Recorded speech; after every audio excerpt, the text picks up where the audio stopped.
आज हम गुरुवाष्टकम आज हम गुरुवाष्टकम का 5th और 6th वर्स पढ़ेंगे।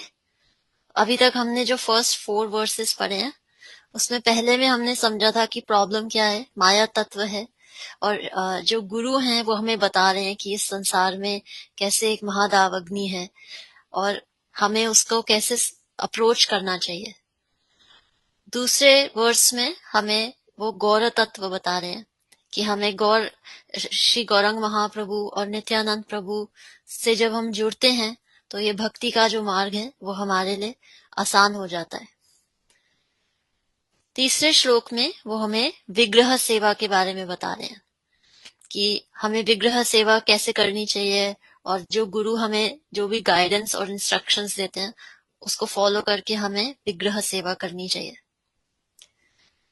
जो 4th वर्स है उसमें हमने प्रसाद तत्व पर समझा था कि हमें कैसे प्रसाद भगवान को किस किस प्रकार का प्रसाद चढ़ाना चाहिए और उसको कैसे हमें फिर ग्रहण करना चाहिए और इससे हम श्री गुरु को भी बहुत प्रसन्न करते हैं। तो जो 5th वर्स है उसका जो तत्व है वो राधा कृष्ण तत्व है। तो जो 5th वर्स है वो ऐसे है, श्री राधिका माधवयोर अपारा माधुर्य लीला गुण रूप नाम नाम प्रतीक्षण स्वादन लोलुपास्य वंदे गुरु श्री चरणारविंदम। तो इसमें जो हमें बात समझनी है वो ये है कि जब हम राधा कृष्ण तत्व समझते हैं तो वो हमारी अल्टीमेट डेस्टिनेशन है, वो हमारी जो भी हम प्रयास कर रहे हैं उसका गोल है वो। तो यहाँ पे हमें गोल जब हमें पता होता है, जब हमें डेस्टिनेशन पता होती है कि हम कहाँ जा रहे हैं, तो हम अपने एफर्ट्स को फोकस कर सकते हैं, हमारी एनर्जी को, हमारे इमोशंस को सही डायरेक्शन को फॉलो करते हुए वहां तक पहुंच सकते हैं। तो इस वर्स में हमें इसका जो मीनिंग है वो ये है कि जो गुरु होते हैं वो उनमें बहुत ग्रीड होती है, बहुत लालच होता है, बहुत लालसा होती है, बहुत भूख होती है किस चीज की, श्री कृष्ण और श्री राधा माधव के जो लीलाएं हैं उनके बारे में सुनने की और उनके बारे में बताने की। उनके जो सिर्फ लीलाएं नहीं, गुण रूप, उनके जो फॉर्म्स हैं, उनकी जो रूप हैं, क्वालिटीज हैं, उनके जो नाम हैं, ताकि और जो गुरु होते हैं उनकी ये एस्पिरेशन होती है, उनकी ये इच्छा होती है कि वो हर क्षण, जैसे प्रतीक्षण स्वादन लोलुपास्य, प्रति क्षण वो इन लीलाओं को, इन गुणों को, इन नामों को, इन रूपों को, उनको उनके विचार में, उनके स्मरण में लगे रहें। ऐसे गुरु के चरणों में हम सादर प्रणाम करते हैं और उनकी आश्रय लेते हैं। तो जब हम एक साधक के रूप में भक्ति करते हैं तो हमारी प्रोसेस कैसे होती है, हम नाम से शुरू करते हैं। जब हमारी भक्ति और प्रगाढ़ हो जाती है तो फिर हमें भगवान के गुणों का स्मरण होता है और हम उनके गुणों के बारे में सोचने लगते हैं। और जैसे कई बार भगवत गीता में हमने सुना है कि जब जिसका मन और इंद्रियां नियंत्रित हो जाती है वो प्रशांतस्य, जिसका मन जो प्रशांत मन का होता है वो उसने ऑलरेडी परमात्मा को पा लिया होता है। तो जो गुण होते हैं भगवान के, जो आपके हृदय में परमात्मा है, भगवान की जो वेणु है, बांसुरी है, उसको सुन पाना, भगवान की जो पायल है उसको सुन पाना, भगवान की जो ट्रांसेंडेंटल बॉडी है उससे जो सुगंध आती है उसको महसूस कर पाना, ये गुण दर्शन होते हैं। पर जो गुरु होते हैं, जैसे हमारी स्टेज क्या है, नाम, गुण, रूप, और उसके बाद हमें लीला दर्शन होते हैं, एडवांस, जब सिद्धि लोगों को प्राप्त हो जाती है। जो गुरु होते हैं जैसे हम यहाँ देख रहे हैं वो ऑलरेडी सिद्ध हैं, तो उनके लिए इसीलिए यहाँ पे क्या बोला जा रहा है, उल्टा ऑर्डर बोला जा रहा है, माधुर्य लीला गुण रूप नाम नाम। हमारे लिए क्या ऑर्डर होता है, नाम रूप गुण लीला। गुरु के लिए क्या होता है, क्योंकि वो सिद्ध हैं, वो लीलाओं का स्मरण भी करते हैं और लीलाओं के पाठ भी बनते हैं। और कैसी लीलाएं होती हैं ये, राधा कृष्ण की माधुर्य लीला होती है। उनका जो कॉन्जुगल लव है, उनका जो एक दूसरे के लिए प्रेम है, अ, वो एक्सचेंज होता है। और इसको माधुर्य लीला को हम एक प्रकार से और समझ सकते हैं, लीलाएं जो मधुर हों। तो माधुर्य लीला भी हो सकती है, और जो लीलाएं मधुर होती हैं वो भी माधुर्य लीला होती है। तो अ, गुरु जो होते हैं वो लीला दर्शन करते हैं, वो लीला में ही होते हैं। और उनके अंदर हमेशा एक लालसा होती है, उत्कंठा होती है, एक चाह होती है, एक भूख होती है, एक जैसे महादावग्नि होती है कि वो राधा कृष्ण की सेवा में लगे रहें, उनकी लीलाओं का स्मरण करते रहें। और उन लीलाओं में ही वो भगवान के रूप का भी दर्शन कर लेते हैं, गुणों का भी दर्शन कर लेते हैं, और भगवान के जो नाम पुकारे जा रहे हैं, जय जयकार हो रही है, उसका भी दर्शन कर लेते हैं। जब जो साधक होते हैं, जो बिगिनर्स होते हैं, हमारे लिए उल्टा ऑर्डर चलता है। जैसे हम नाम स्मरण करते हैं, इसीलिए बोला जाता है कि हमें बारी बारी नाम लेना चाहिए।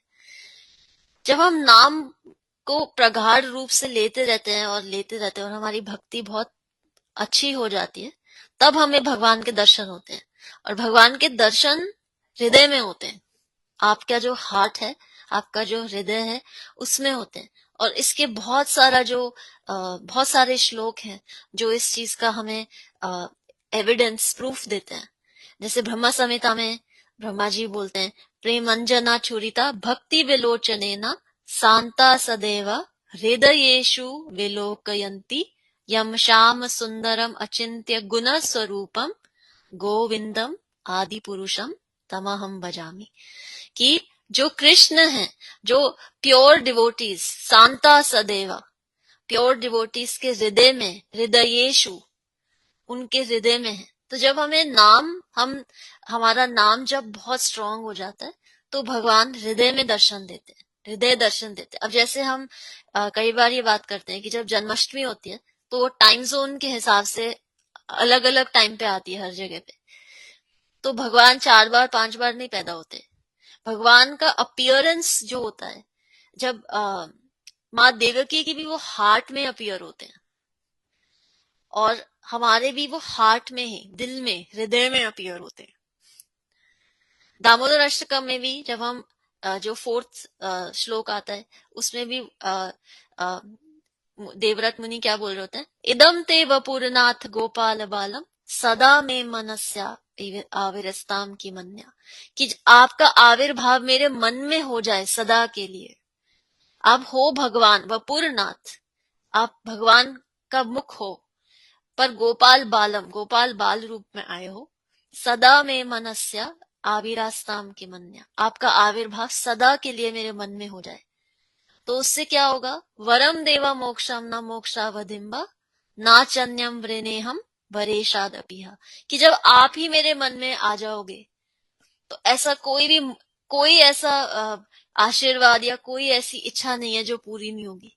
क्योंकि मुझे ना मोक्ष चाहिए, ना वैकुंठ में वास चाहिए, ना मुझे कुछ भी नहीं चाहिए, ना मुझे भक्ति के जो 9 प्रकार की भक्ति होती है उससे मेरे को कोई इच्छाएं पूरी करनी है, नहीं।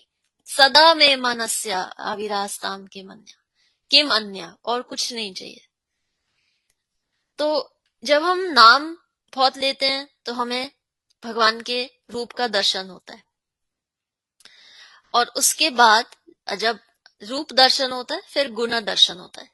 जब हम परमात्मा को सुन सकते हैं, भगवान की प्रेजेंस, भगवान की जो अरोमा है उनकी ट्रांसेंडेंटल बॉडी से, वो अष्ट सुगंध जिसे कहते हैं, उसकी प्रेजेंस हम फील कर सकते हैं। जैसे रूपा गोस्वामी श्री गोविंद के बारे में जब लिखते हैं, तो वो एक बहुत सुंदर श्लोक लिखते हैं पद्यावली में।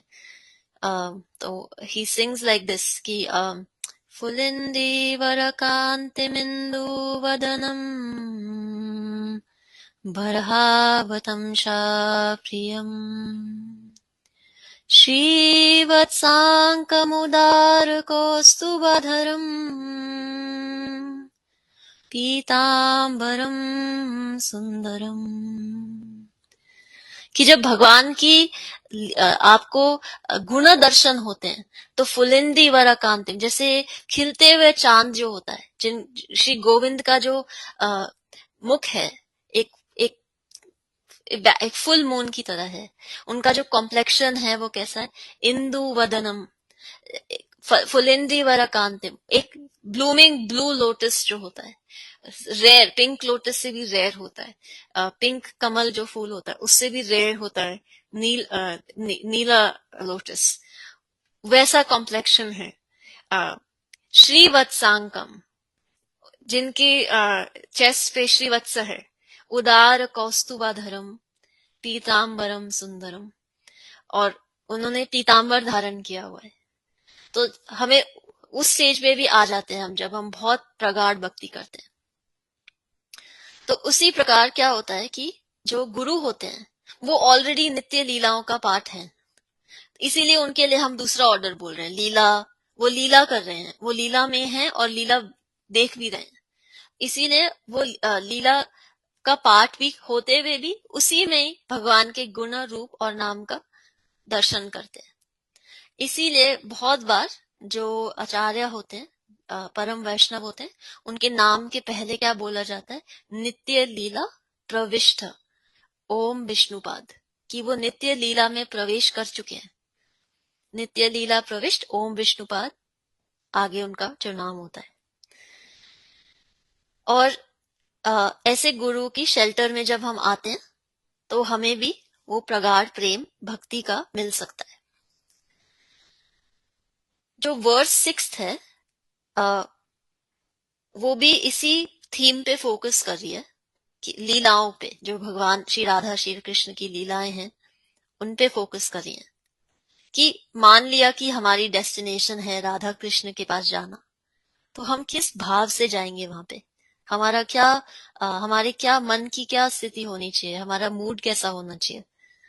तो 6th वर्स में विश्वनाथ चक्रवर्ती ठाकुर लिखते हैं, निकुंज यूनो रति केली सिद्ध्यई याली भीर युक्तिर अपेक्षणीया तत्राति दक्षयात अति वल्लभस्या वंदे गुरु श्री चरणारविंदम।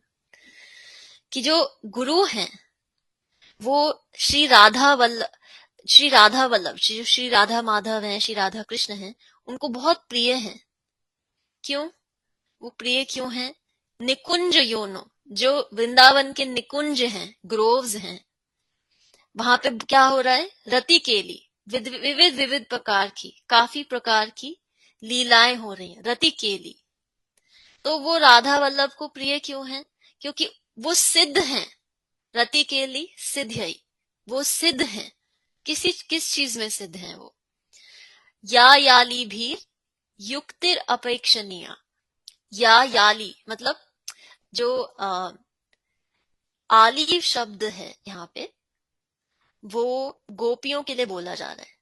तो जब हम याली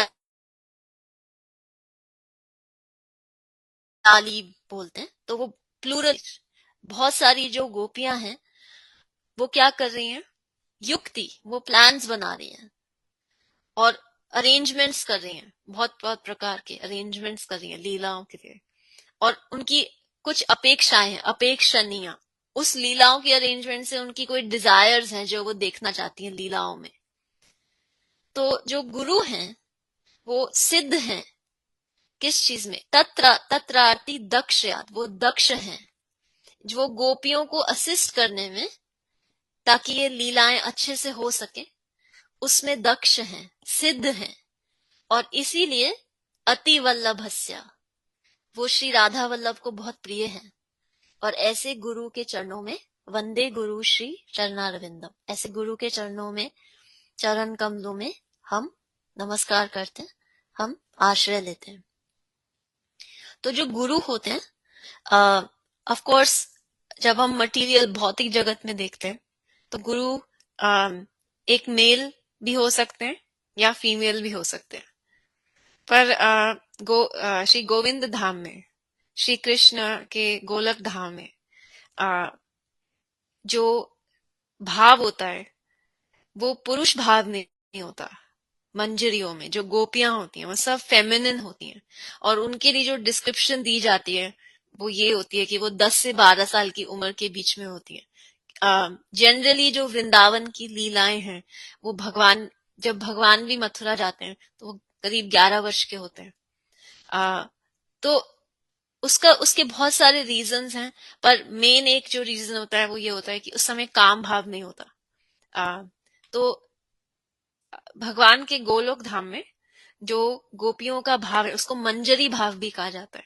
तो जो ये गुरु हैं वो मटेरियल लेवल पे, भौतिक जगत में एक मेल हो सकते हैं या फीमेल हो सकते हैं, पर भगवान के धाम में वो फेमिनिन होते हैं। उनको मंजरी भाव, मंजरी बोला जाता है। मंजरी का बहुत सारे ट्रांसलेशन हो सकते हैं, सखी हो सकता है, गोपी हो सकता है, कई बार उसको मेड सर्वेंट के लिए भी ट्रांसलेट किया जाता है। तो तो ये मंजरी भाव होता है। उसमें जो ये गुरु होते हैं वो दक्ष होते हैं, तत्र अति दक्षयाद। अ, तो बहुत सारे जो हमारे गौड़िया वैष्णव संप्रदाय में आचार्य हैं वो मंजरी भाव में है, कि ऐसे समझा जाता है कि वो भगवान की नित्य लीलाओं में मंजरी भाव में है, और वो इस भौतिक जगत में हमें जागृत करने आए हैं कि हमारी जो, हमें हमें कहाँ जाना है, हमारी डेस्टिनेशन, हमारा गोल क्या है। जैसे रूप गोस्वामी है जिनकी हम उपदेश अमृत पढ़ रहे थे कुछ समय पहले, वो गौर लीला में जब आते हैं, जब श्री चैतन्य महाप्रभु आते हैं तो वो रूप गोस्वामी के रूप में आते हैं, एक मेल के रूप में आते हैं। पर राधा कृष्ण की लीलाओं में उनका नाम है रूप मंजरी। जो उनके बड़े भाई हैं सनातन गोस्वामी, उनका नाम है लवन मंजरी। तो ऐसे बहुत सारे आचार्य हैं जिनका मंजरी फॉर्म है गोलोक धाम में। अब मंजरियों के भी बहुत सारे प्रकार होते हैं, जैसे श्री श्री राधा गोविंद देव जी मंदिर जयपुर में जो भगवान की समक्ष सखियां खड़ी हैं। विशाखा सखी खड़ी हैं श्री कृष्ण श्री गोविंद के समक्ष, और ललिता सखी खड़ी हैं श्री राधा के समक्ष। तो ये जो मंजरियां होती हैं ये इनको समा स्नेहा सखी कहा जाता है। मतलब इनका जो अफेक्शन है, इनका जो प्रेम है श्री राधा के लिए, श्री कृष्ण के लिए, इक्वल है, बराबर है। पर फिर और भी टाइप की मंजरीज होती हैं, जैसे कृष्ण अधिक स्नेहा वाली मंजरी भी होती है, जैसे तुलसी महारानी उस कैटेगरी में आती है, और इसीलिए ज्यादातर हम देखते हैं श्री कृष्ण को तुलसी अर्पण की जाती है। और फिर कुछ सखियां होती हैं राधा अधिक स्नेह वाली, वो राधा रानी के चरणों में आश्रित होती हैं, मतलब राधा चरण प्रधान भक्ति जो होती है। और गौड़िया वैष्णव संप्रदाय जो है वो राधा चरण प्रधान भक्ति है। तो हमारे जो आचार्यों की संप्रदाय है, हमारे परंपरा में जो आचार्य हैं वो राधा भाव प्रकट करते हैं।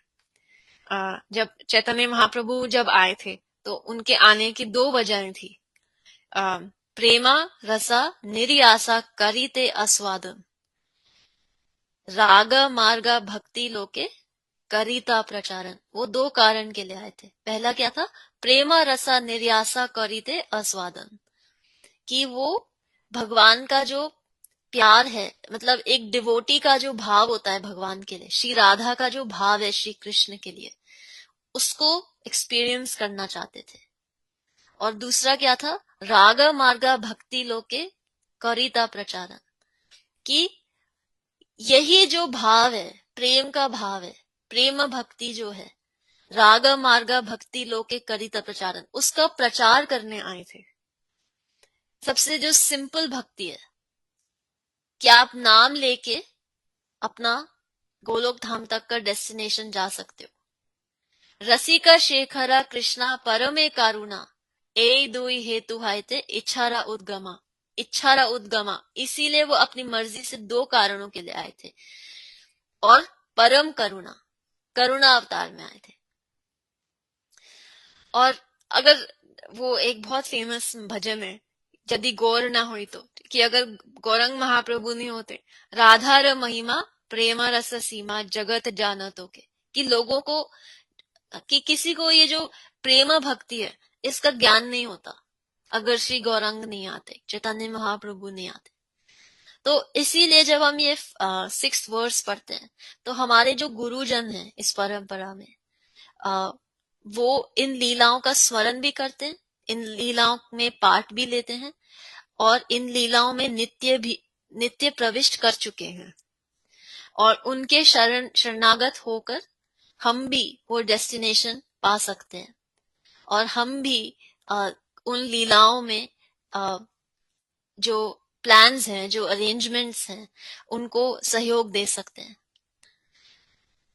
सबसे जो इम्पोर्टेंट है, जो कि हमने इसके पहले वाले वर्स में समझा था, कि हमारी जो स्टेजेस हैं वो लीला से स्टार्ट नहीं होती, वो नाम से स्टार्ट होती है। तो भगवान का नाम हमारे लिए सब कुछ है और सबसे इजी और सबसे स्ट्रेट फॉरवर्ड तरीका है भगवान तक जाने का। एंड एक बहुत फेमस गीत है, आप में से मे भी किसी ने सुना भी होगा, गोविंद दामोदर माधवेती, बिल्वा मंगल ठाकुर ने लिखा था। तो वो क्या बोलते हैं, वो क्या बोलते हैं, वो इस पूरे गीत में अपनी जीभ को पुकार रहे हैं, अपनी जीभ से बात कर रहे हैं। ज्यादातर हम जीभ से कब बात करते हैं, जब हमें बहुत भूख लगी होती है या जब हमें डाइट करनी होती है, पर वो जीभ से बात कर रहे हैं और वो कह रहे हैं कि ये जो अमृत है गोविंद के नाम का, माधव के नाम का, दामोदर के नाम का, इसको पी लो और पीते रहो। वो ऐसे बोलते हैं, श्री कृष्ण गोविंद हरे मुरारे, हे नाथ नारायण वासुदेवा, जिह्वे पिबस्व मृतमेतदेवा,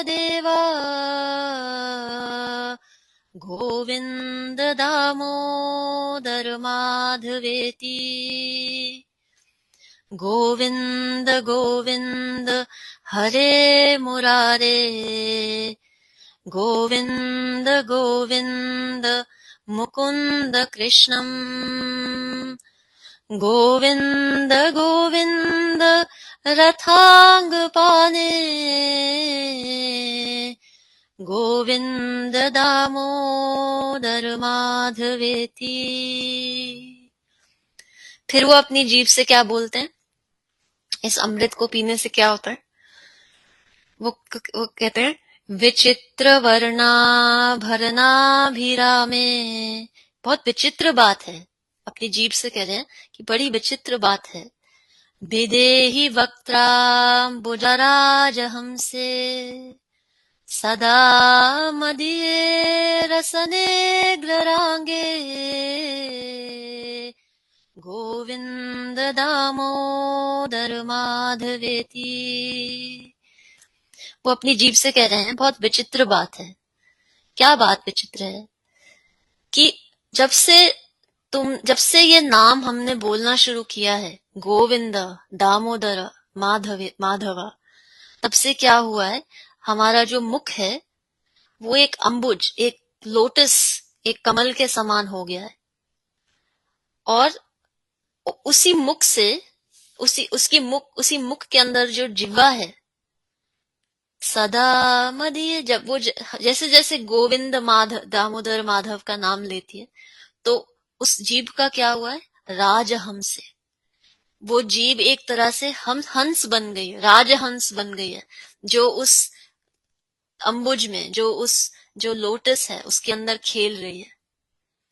तो हमें ये प्रेयर करनी चाहिए कि हमारी जीभ इस अमृत को पीती रहे और इस अमृत को पी पी के हमारी भी डेस्टिनेशन गोलोक धाम हो। So thank you for the opportunity. Hare Krishna. आप सबको दंडवत प्रणाम।